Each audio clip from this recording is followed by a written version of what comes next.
If you're thinking about selling your home, there's one truth I want you to be aware of, and that is that the process is almost more important than the property. And what I mean by that is that if you don't get the process right, you will leave money on the table and you will create yourself unnecessary stress, and you will probably not get the results you are ultimately hoping to achieve.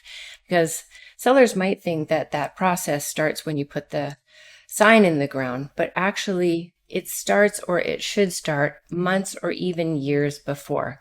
Today, I'm going to walk you through some of those steps so that you will have a clear, confident structure in your mind of how this process should begin. I'm Gina Wakeham, and I'm a real estate agent with eXp and the Wakeham Davies Group, and I help buyers and sellers achieve a successful, stress-free sale through marketing, education, and strategy, and I hope I can help you too. If you or someone you know is thinking about buying or selling, please reach out. My contact details are in the description box below, and I'm happy to help you. Let's dive into today's video. Number one, your initial consultation and goal setting and objective research. You want to clarify your objectives, your timeline, your financial requirements, and any potential restraints. Where are you going? Why are you going there? How are you going to get there? What money do you have to spend? Your agent should be able to take you through a really good listing interview and ask you all of those questions so that both you and your agent has a very clear sense of what your goals are.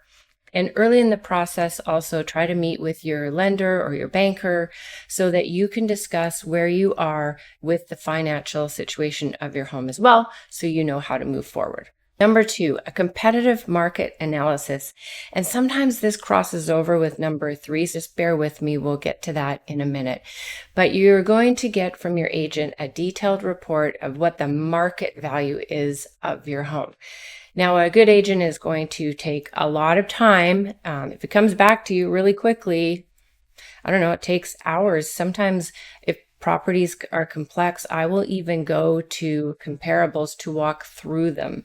So it takes hours at minimum, sometimes days, just to get a real precise indication of your market value. Because, you know, what you have in your home, what kind of flooring, what kind of heating, floor space, floor plan. Maybe you have a great floor plan. Maybe a comparable up the street has a terrible floor plan. There's a lot of elements to consider. So a comprehensive market analysis is what you should get next, so you get an idea of what your property is worth. Now, number three is a property walkthrough and condition assessment. And you kind of need number three to really give a clear indication for number two, what the market value is. But in some instances, I have to go in and have a market value prepared for them. But then when I'm at the seller's house, I'll do a very precise walkthrough of the property. I usually take a checklist from the roof, driveway, all through the inside, basement, and then really take a look at the details of that home in depth. And if I have done the CMA, then I'm going to go back and tweak it. And if I have not done the CMA, then I will just do the CMA based on all of the information I collected while I was walking through the property. The other thing is, at that point, you might be able to suggest the cosmetic improvements or maintenance that perhaps has been deferred. Your agent might be able to suggest it to you while they're there. Like I said, number two and number three, sometimes there's a little bit of crossover. Number four, a pre-listing action plan. Now, your agent should be able to sit down with you and provide you a guide for your timeline and what you're going to need to do when. And like I said, you want to start as far out as you can and not leave it to the last minute, because then you're just going to be scrambling to fix things and scrambling to paint, scrambling to declutter, and scrambling to clean. Don't do that to yourself if you can avoid it. And don't feel bad. Agents, I'm happy to go out and look at someone's house and talk to them 2 years before. And I can give them a plan that starts 2 years before, and then what we should do at 1 year, and then 6 months, and 4 months, and 3 months, and the day of. make sure you're working with someone who can give you a really good structured action plan, because it's going to guide you through the process and it will be a lot smoother and a lot less stressful. Number 5, home preparation. Now, when you get closer to that listing date, you're going to need to declutter, bring in that last minute handyman. You're going to maybe need to throw some fresh paint on there, work on the landscaping, check the burnt out light bulbs. You're going to do those little bits of home preparation that you didn't need to do while you were still just relaxed living in the home. But now we're getting ready to sell, and you're going to have to start to fine tune some details. Number 6, a strategic pricing plan. Now, while you may have got a competitive market analysis before, that could have been 2 weeks before, 2 months before, or 2 years before. And the market can really change. I tell my clients, even if I give them a market value 3 weeks before we're going to list, I will tell them, I'm going to tell you even the night before if we need to raise or lower your price, because a lot can happen in those 3 weeks. There could be a significant amount of properties that come on the market that sit or that sell or that have become pending, and you need to use those as your comparables. You have to use local data, and then you have to also look at the buyer psychology, and when you're pricing, are you in a market where you're going to price it a little bit lower because it's a crazy seller's market and maybe you'll get multiple offers and unconditional offers, or is it more of a buyer's market, and how should you proceed with caution? You want to ensure that your price point ensures a strong launch, because you only get one chance to be first day on the market, and those first few days are critical to your success. You do not want to be chasing the market. You do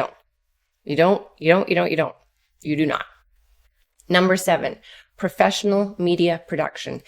Now, you do not want to do this until your house is 100% ready for presentation. Windows are shiny, countertops are clean, kids' toys are put away, anything that can be removed and decluttered is. Then your agent's going to bring in those professionals, a photographer, someone for floor plans, could be 3D, could be a drone, and you're going to make sure your house is in pristine condition, and then let the agent take it from there and make sure that all of that important media is done.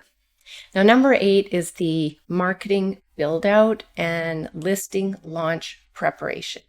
Once your agent has all of the information they need back from you on the property and all of the materials that they have been waiting for from the photographer and the floor plan, they're going to build the back end of your MLS listing. Now, actually, your agent will probably start to do that a few days before, maybe even a week before, while you're cleaning and preparing and the photos are being taken. I give my clients it's like 3 pages of what I think are common Q&As that buyers might ask the question. So they have to fill out the MLS input form. There's usually a property disclosure statement, and sometimes there's a material latent defect disclosure statement, and then I will give them a personal Q&A. So I'm going to ask them, when was the last time you had your perimeter drains cleaned? Or what is the average you spend on hydro? It's about 3 pages, and trust me, it makes the buyer's agent's life so much better, because he's going to take those people in and they're going to ask all those questions that are not on the MLS listing. He can't find those answers there. I try to provide those answers beforehand. Number 9, activating the listing. Once you finalize the date, your materials are back, your supplements are uploaded, everybody's ready to go, and it's the right day of the week, it can make a difference in your timing. So you need to discuss that with your agent. A lot of people list on Fridays, and then it's super busy with new listings and showings on Saturdays and Sundays, but sometimes there can be a benefit to listing earlier in the week. You want to have that conversation with your agent. They're going to publish your listing on the MLS, and then that is going to go out on the real estate portals, and those are custom searches that the buyer's agents have made. It says, woo, look at this 4-bedroom, 4-bathroom that you wanted in Broadmead. It's come on the market. You need to book a showing. It's going to come out on the portals. It's going to go across all of the social media channels that the agent is going to put it on. And then all of the syndication networks, from the MLS, it goes to realtor.ca. And depending on where you are, it could be Zillow, it could be this, it could be that. So you want to know that you're going to get the most leverage from your launch day to 3 days. And then you're going to watch it for about 10 days. The most activity you'll get will be within those first 3 to 7 days, and then up to 10 days. But those first 3 ones, boy, they're key. Be ready and be flexible and be ready to go. If your agent calls you and says, hey, we have a showing request, you just, as best you can, pack up, whoop, out you go, because no one wants you home. And try to not ever say no to a showing time, because sometimes if it doesn't work into the schedule, they're looking at 7 properties and they can't see yours. They're going on with the other 6. And maybe they'll get back to you on Sunday instead of going Saturday. But maybe Saturday they find a home that wasn't as good as yours, but they don't know that because they didn't get into yours. Be flexible. Number 10, showing and buyer management. And like I was just briefly touching on, you want to coordinate showings, and you want to make it easy for the buyers and easy for the buyer's agent. Like I said, they might not be looking at 1 property. They could be looking at 4 or 6, and they're going to follow a certain map. And if you're here on the map and you say no, and then they're ending here, are they going to come back? Not if they don't have time. Did they see a house that they liked that day? Yep. Could they have liked yours better? Possibly. Really be flexible and allow those showing requests. Then as the days go on, your agent is going to be asking, they should be asking, for feedback from the buyer's agent. I usually ask for that 4 hours after the showing. Some agents just don't ever provide it. I sometimes chase them down because it's really important to get that buyer feedback. You need to see how it is that they're perceiving the property, and is there something consistent in there that buyers are saying, and the reasons that they're not making an offer if they're not. It's really important that you maintain the home's initial condition from the day you did the pictures and the first day you put it on the market throughout the span.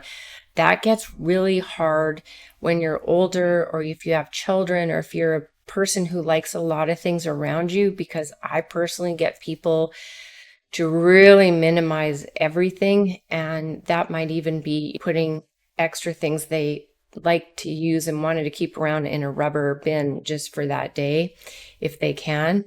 You want the toilets clean, the sinks clean, you want it to smell fresh, you want the litter box clean, perfectly presentable all the time. It'll get wearing if your house sits on the market. Again, let's go back to pricing it right. These are things that the stress that you might have to endure because you were hoping you could list it $10,000 above the suggested price. And now you're 30 days in and you're like, I got to pick up my socks every single day. Just listen to your agent. They'll guide you. They'll help you. You'll get it right. I'm sure you'll get it right. Now, those are the 10 steps to selling, but let's not forget about what we'll call the bonus step. That's when you get an offer. Your agent is going to negotiate the offer. You're going to close the offer, and then you're going to celebrate, do a little dance, and then you're going to move on to the next chapter of your life. Keep in mind those 10 main steps, and in the future, you'll see them broken down more throughout different videos. But I hope you found that helpful. If you're still here, thank you for hanging in till the end. If you did, I hope you'll give it a like and a subscribe. And don't forget, with each video in the description box below, you'll find a link to a free guide to help you through your selling process. I'm Gina Wakeham, helping buyers and sellers achieve a successful, stress-free sale through marketing, education, and strategy. And I can help you whether you're in Saanich, Victoria, or anywhere. In fact, if you're not in any of my areas and you do need help with an agent, please reach out. We have an excellent network of agents that we can help suggest someone that's right for you in your area. Thanks for watching.